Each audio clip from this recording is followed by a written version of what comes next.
Day 51.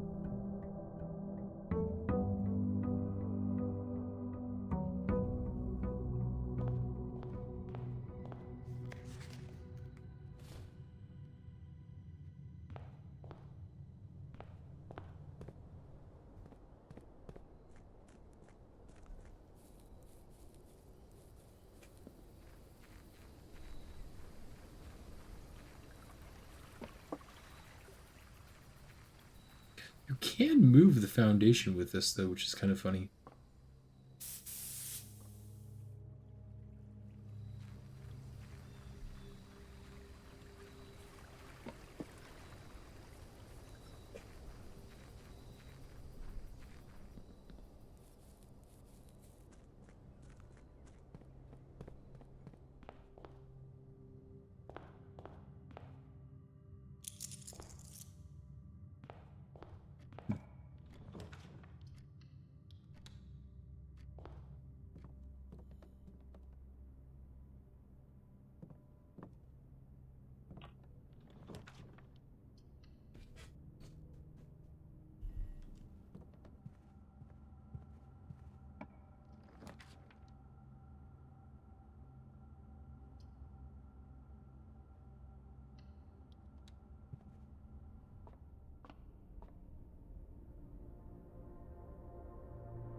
Sure.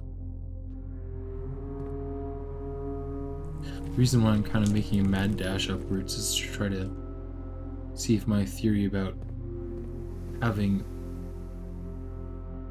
a straight line up to rank 8, if that will grant you the rune number 8.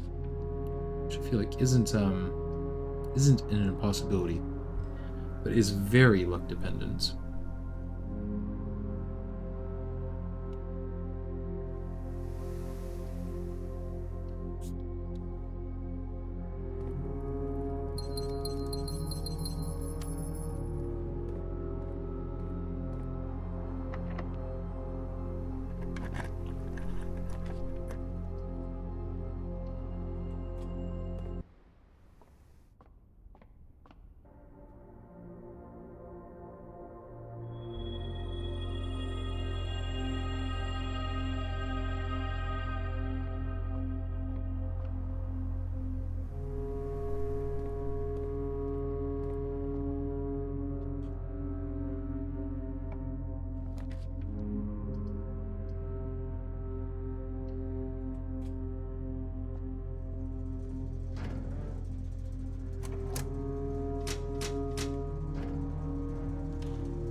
Oh, alright, well, I guess I'll use the passageway here because I don't really want to use the other two.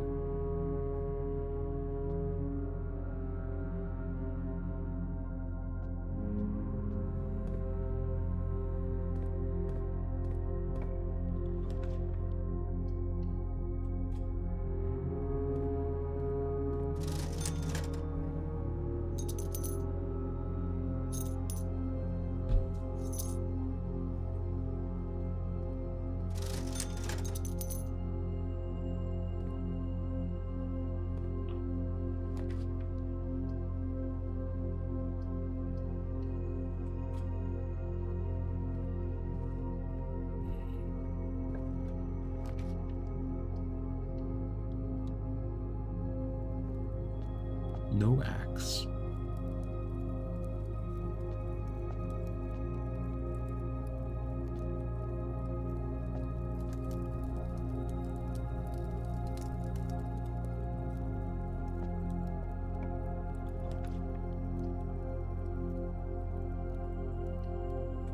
Need to solve more dartboards, so I'll draft for this.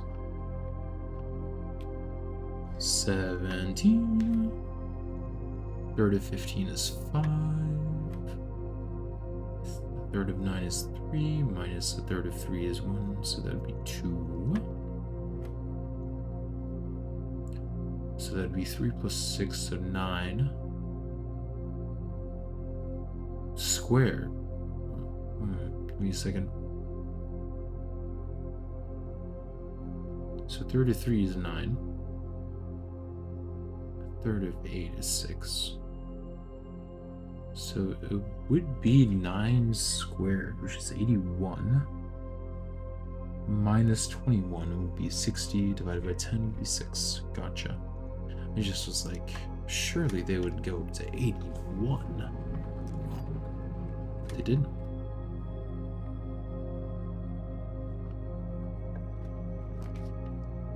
Oh, like what the heck?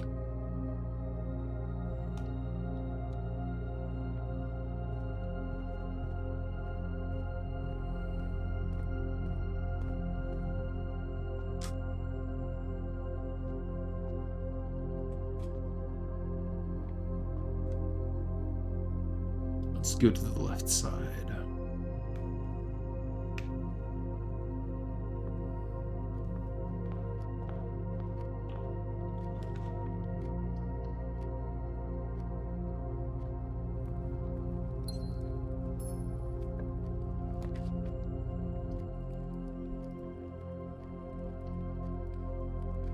More reading to do. And a treasure map.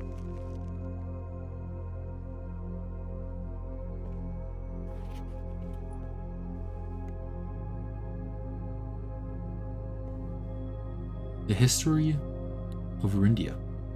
Ajera to Araja by Kilb Manning. This book was graciously gifted by Simon P. Jones, Ruffington Red Publishing, 1979. Forward. Orindia was once the name used to designate the realms of the Eastern Waters. Though the term is no longer employed in the halls of politics, nor commonly known to the average citizen, its memory flickers in the hearts of those who hail from the lands that it once encompassed. Many of the elder generation and hushed circles still referred to themselves as Orindians. Yet, we must not let the flame of our history dwindle into obscurity of whispered conversations, nor permit our leaders to enjoin us to abandon the name of our land. We must keep alive the embers of our past and preserve them for the generations yet to come. 1. Ajera. Most historians mark the beginning of the First Era, often denoted as Ajera, by the ascension of the first king of Orindia, whose name, Orus, would later grace the burgeoning township in which he was crowned. Orus was known before his coronation as a prominent merchant lord of considerable means and affluence, whose sway in the region made him the ideal candidate for the unification of the surrounding provinces. Regrettably, history is not always forthcoming, and the surviving records of those bygone days are mostly limited to trade agreements and sales receipts. Nevertheless, we can deduce from these ledgers that Orus had but one aim: expansion. The territory spread forth from the heart of Orus, and by the end of the first century, the black banners of Orindia could be seen fluttering in every hamlet and hostelry along every thoroughfare, from Orus all the way to the western banks. A new kingdom was born. Castle Orindia. Interesting. The Second Era. It was the fourth king of Orindia who split this vast domain into 3 equal shares, 3 realms, for his 3 children. To the eldest, he granted the fields and mountains of his great-grandfather, the middle province, and the heartspring of the kingdom. The eldest accepted the gift and called his new realm Orindia Aries, after the angelic paragon of royalty, Orindia. To the youngest, he bestowed upon him the realm of Arch Aries, the land of the northern storms, a wild and untamed expanse, which at the time was not as developed, but a good more deal vast than the eldest brother's lot. And to the middle child, his only daughter, he gifted the southern region of Araja, the mystical realm of the ancestors, a land steeped in tradition, magic, and the poetry of the old tongue. The Third Era. As the Second Era drew to a close, the three sovereign realms had achieved a period of remarkable progress and prosperity.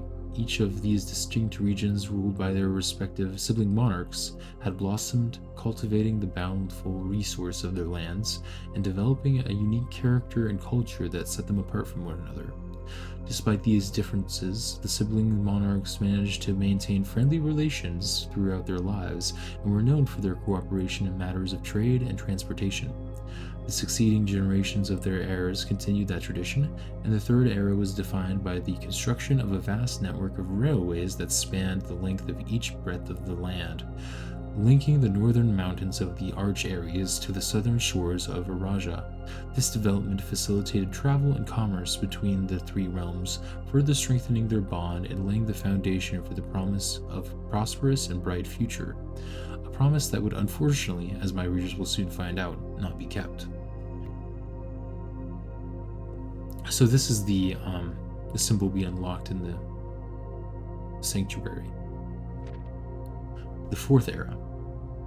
As the kingdom of Arindia areas entered the Fourth Era, a different kind of ruler took the reins of power. King Deciles III was a king who listened to the voices of all his subjects, from the most influential advisors to the humblest of citizens. He was a king who often was seen among the people, eating and drinking and conversing, a sight that shocked not only the gentry and the court, but the masses as well, who could scarce believe that they, as peasantry, would ever sup with the crown. Deciles was renowned as the king of the people, and it was therefore no surprise when he made the decision to move the capital from the secluded mountains of Reddington to the public stage of Oris, leaving castle and court behind. Interesting. So the kingdom or the castle used to be in Reddington. Ooh, I wonder if this is the castle. The people were overjoyed by this choice, and the city welcomed their king with open arms and great fanfare. Yet not all were swayed so easily. There were those that viewed the king's conduct to be unbecoming of his station, and were wary of how readily he could be persuaded by the tears and tales of the common folk. These dissenting voices planted the seed of discontent, which took root in the lawns and gardens of the nobles of Fen, or as I have been instructed to say, the grand city of Fen. Era of Ruin. After the passing of King Deciles III, the Fourth Era came to an abrupt end. Thankfully, the king died naturally in his old age, and surrounded by his people in Oris, far away from the growing unrest among the western city of Fen. On the very next day, October 6th, the self-proclaimed Prince of Lierson of Fen declared himself the true monarch. This declaration was bolstered by a surprising number of supporters due to the fact that King Deciles IV shared his father's good name but little of his virtues. As the prospect of civil war seemed inevitable, the realm's regiment were hastily recalled from the frontiers to stamp out and put an end to the Fensurrection. However, instead of restoring order, what ensued was a savage and merciless campaign against their own people. The gardens of Fen, once a center of splendor, were transformed into a battlefield as the cries of the innocent echoed through the city streets stained in red. Pacification of Fen. The brutality of the pacification of Fen did not go unnoticed by neighbors. As sympathy for the city surged, allies came forward to lend support. Among them was the general of the North Regiment, who, sickened by the barbaric actions of the other battalions, joined forces with the Prince Lierson to form a formidable army. Together, they leveraged their political influence and favors to persuade the nearby realms of Arch Ares and Nuance to join their cause. However, even with the tide turning in their favor, victory did not come easy. The War of the Fifth Era lasted 22 long years and saw buried 1 in every 3 men. Prince Lierson himself added another number to the casualties. However, even in death, he had won. Oris has fallen, and with it, the realm. The black flags that have flown for 5 eras were burned, and in their place, red banners were hoisted in honor of the fallen Fen. The few remaining members of the former royalty fled in fear of their lives to the south, forever exiled. The current era. Today, the realms inherited by the three, Fen Ares, Arch Ares, and Eurasia, once again stand united as allies. So I guess Archares is the mountainous region. Though the distance between our peoples has grown, our connection to this land remains as strong as ever. The spruce and birch that span across this realm serve as a constant reminder that we all share a common past, and as those trees continue to grow, so do our hopes for a common future. A future where we are not defined by the color of the banners we raise, but by that which connects us. A land which we call home. For this, despite everything else, a land rich in history, a land of myth and wonder, a land that sprung forth the greatest empire the world has ever seen, the land of our fathers, of our mothers, and of our children. This land is, after all that has happened, still Orindia. So really paints King Dasilies III in a better light. A good light, I would say. Very curious. Very curious.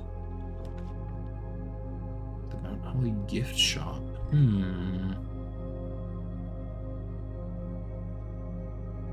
don't want the ballroom. What happens if I shield the aquarium? I've never tried that, so I'm gonna do it.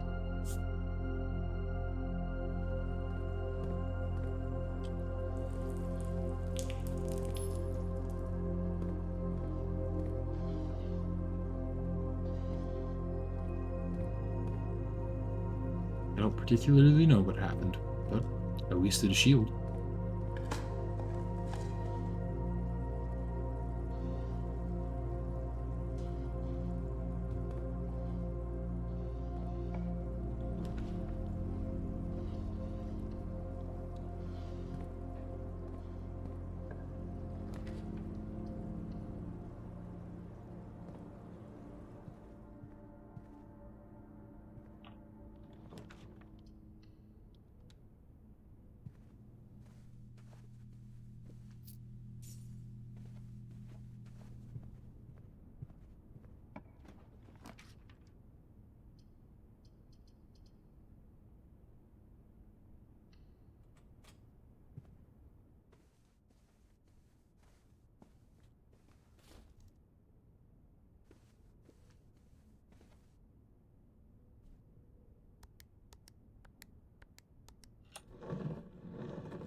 More letters.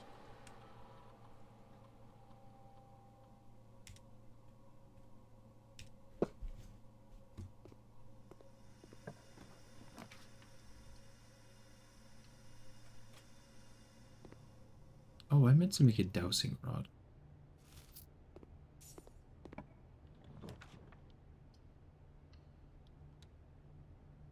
Oh, I'll do that when I go back. Oh, treasure map. Nice.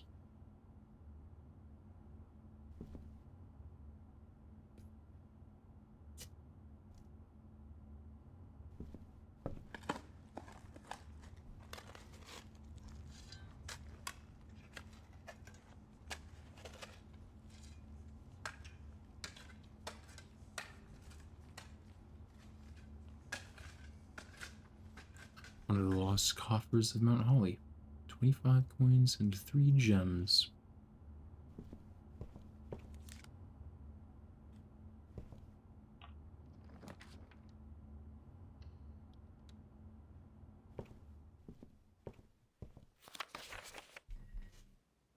Guess I'll go ahead and ask for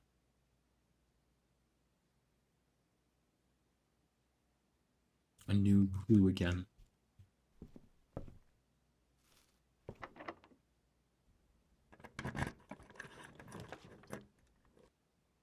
I'll definitely take the bookshop.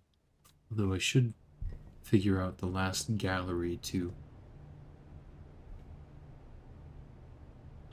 I can buy the rest. Let's do it. Curse of Blackbridge, Realm and Rune, Drafting Strategies Volume 4, Drafting Strategies Volume 5.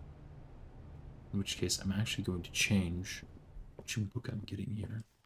Let's go ahead and ask for Curse of Blackbridge.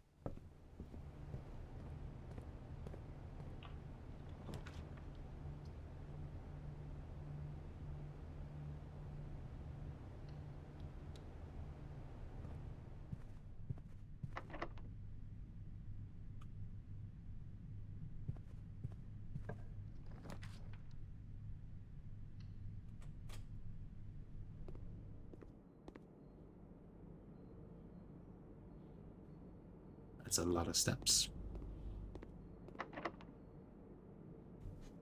I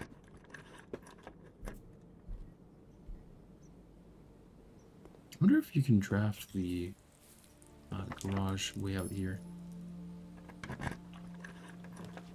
I don't think you can.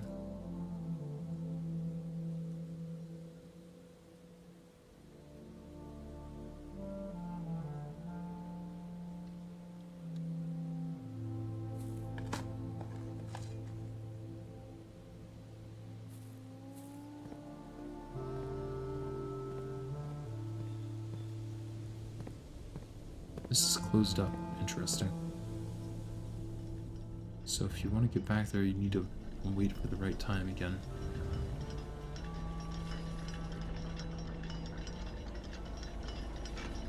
Metal detector. Alright.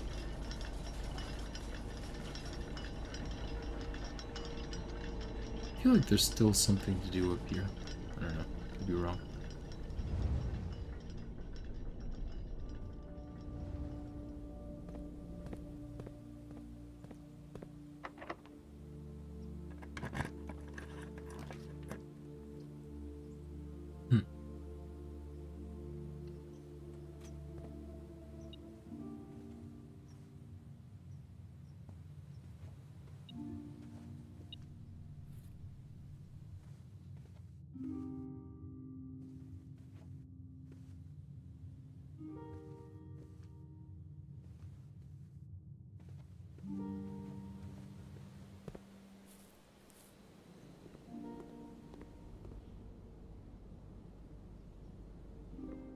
Wait, I have the coupon book, right? Does this mean this is free? Yes, it does. That's really funny.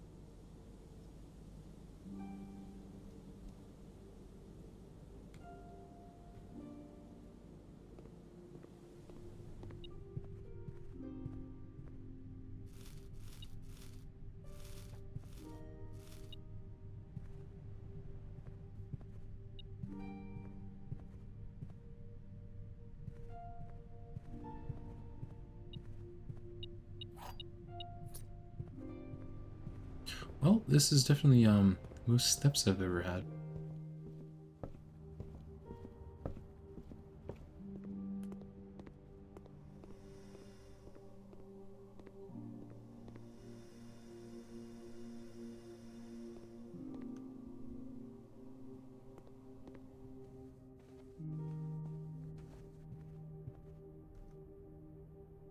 How did I get 10 steps from entering there?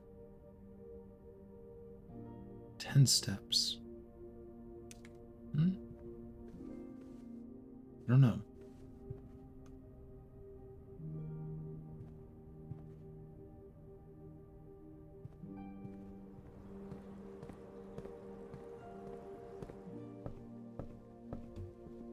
Let's take a look at these books up here real quick.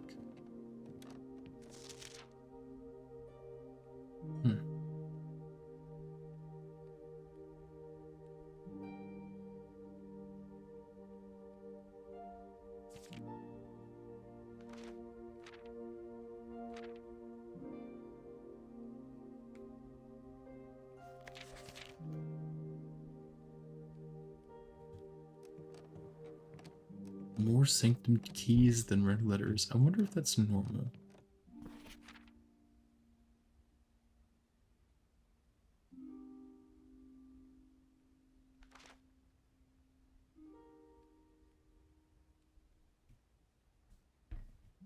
Oh, thank you. I appreciate you dropping by. Sorry I haven't been a little bit more entertaining. It's really fun. I would definitely check it out if you have the time. Contraptions I've made. Wow. Still missing 3 of the stamps. One of them in the frozen area. The freezer, I should say.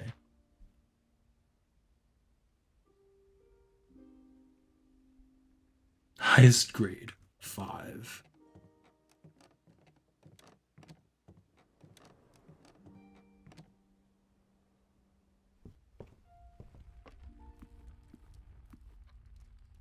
Alright. Well, we still have a little bit we can do. We certainly have the steps for it, so.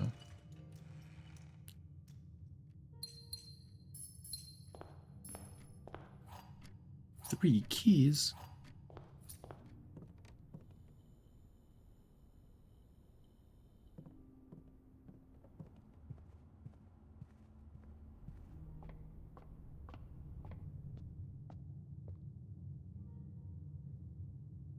I really want to draft a green room next to this Cloister of Rhina to see what happens. Hopefully I can get a green room. It's possible, but unlikely. Unlikely indeed. Guest bedroom it is.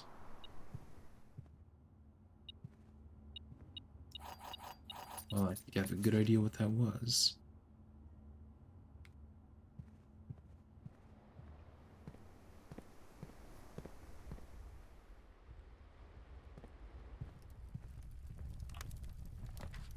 The foyer, the perfect spot for it. Do I lose 134 steps in the weight room? I think I do.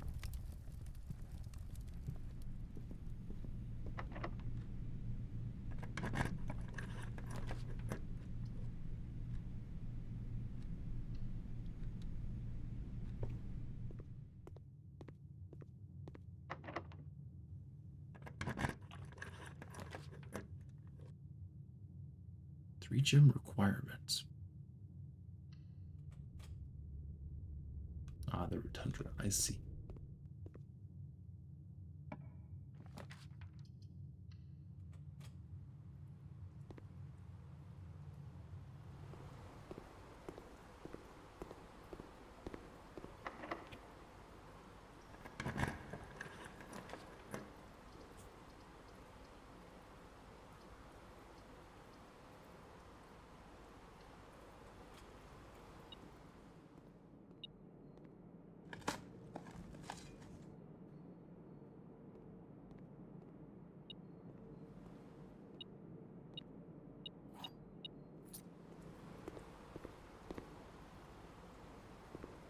Just a few more rooms to go.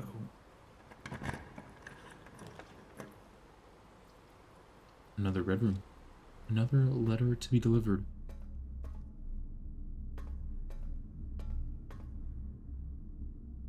Once again, didn't find the key card, which I find pretty funny. The furnace. I have a magnifying glass, so I'm actually going to draft the master bedroom. So I'm... Oh! There's the plushie. Oh my goodness. So I can read what this says, finally. P.S. They made me change the ending. Of course, as you predicted. Makes sense, makes sense.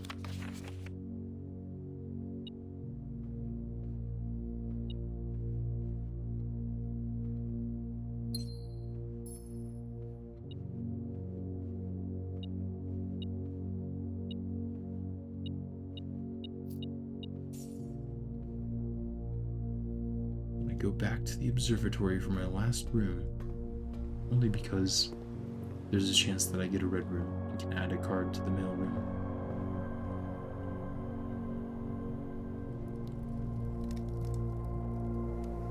And then a night it shall be called.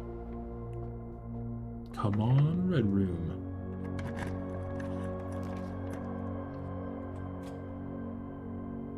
The gift shop.